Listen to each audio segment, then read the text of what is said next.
بسم اللہ الرحمن الرحیم۔ میں عبداللہ خان حلقہ N50 سے عوامی ایکشن کمیٹی سے آج کا جو میرا پیغام ہے، CM پنجاب مریم نواز، گورنر پنجاب اور جو حلقہ N50 کے اقتدار میں MPA اور MNAs بیٹھے ہوئے ہیں، ان کے لیے ہے۔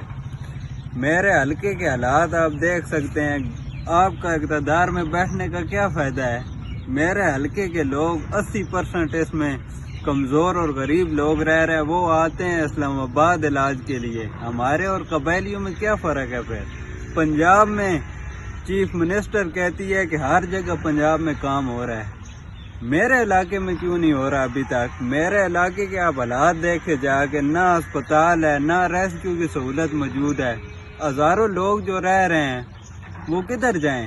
مر جائیں، روڈوں پہ نکل آئیں، پہاڑوں کے اوپر چڑھ جائیں، کیا کریں؟ اوپر سے یہ مہنگائی ہے، سارا مزدور طبقہ رہتا ہے اس علاقے میں، نہ کوئی ریسکیو کی سہولت دی جاتی ہے۔ جان THQ سے جس کی کوئی تعلقات ہے سیاسی لیول پر یا سرکاری طور پر، اس کو ریسکیو کیا جاتا ہے، اور باقی جو 80% عوام ہے، کوئی ریسکیو کی سہولت نہیں موجود ہے۔ پہلے تو گورنر صاحب اور CM پنجاب صاحب THQ ہاسپٹل میں پراپر مشینری لائیں تاکہ ہمارے جو ہزاروں کے حساب سے لوگ ہیں وہ ادھر علاج کروائیں۔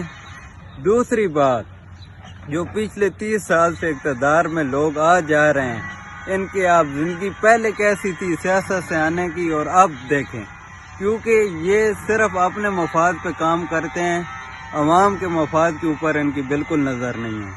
آپ دیکھ سکتے ہیں، اس لیے انشاءاللہ تعالی کیا میں اپنے نظریے سے پیچھے ہٹ جاؤں؟ میرا دل ہی نہیں مانتا ہے اس چیز کو۔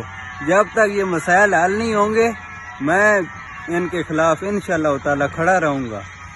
شکریہ۔